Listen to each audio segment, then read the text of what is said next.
yoki yahudiylarga sotqin deysizlar, yahudiylardan o'qlasizlar. Men sizlarga lishni sizlarga nima yahudiylar yomon qildi? Men Izraildan 11 yildan beri bironta yahudiy menga yomonlik qilgan emas. Sizlar sen tarafini olasan deysan.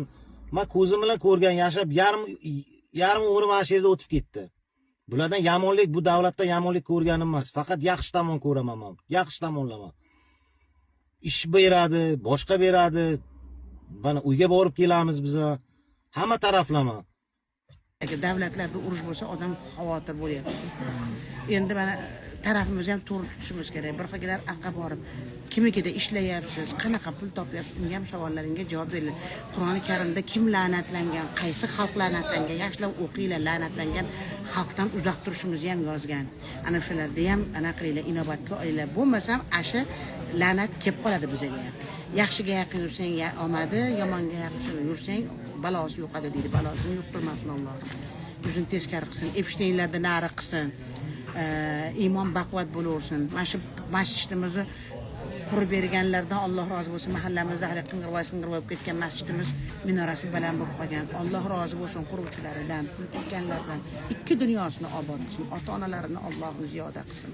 Ikki dunyoda ham. Shunaqa azonlar chiroyli kelyapti. Azon eshitmas edikda.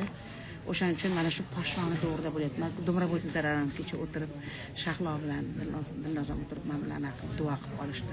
Va bu azonlarda biz qanaqa sog'inganmiz eslayapsizlar. Sog' bo'lishsin. Yurtimizda boshqa hech nima kerak emas. Ashillamizni topib olamiz, nonimizni topib olamiz baqir-chaqir qilib. Azonimizga ehtiyot qilaylik. Azonsiz yashadik qancha payt. Shu azonlarda barakati bor yurtimizda. Mana shu bemalol kitob o'qiyapti, bemalol ilm o'rganyapti. Shuning uchun yigitlarimiz tanijoninglar sog' bo'lsin. Ko'rma billat, nimaga bu yahudiylarni yonini olasiz? Mana men shularni shaharida turibman, lekin u unaqa emasman. Ko'rmadingizmi nima ishlar qilganini, nimalar qilib yurganini?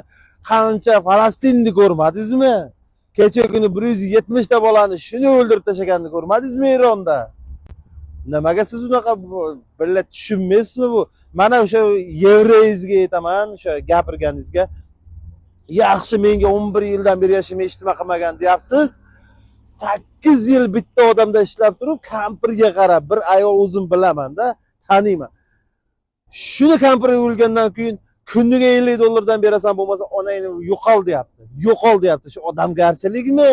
Ha, shu yevreyiz aytyapti. Kerak bo'lsa nomerini beraman sizga. Shu odamgarchilikmi? Hozir urush bo'lib yotdi, ko'chaga haydayapti. Ko'chaga solib haydayapti.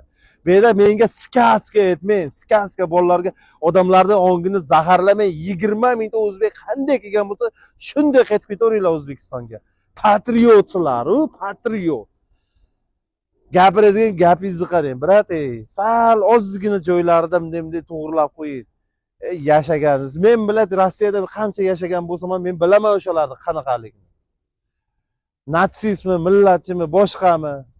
Hammasini bilaman, gapirganman, ko'rganman. Siz bo'lsangiz, paxta qo'yarmay, billat. Egam nima, u Andijonda yo Samarqandda yo bir joyda paxtasini olib kelib tashlab ketdimi?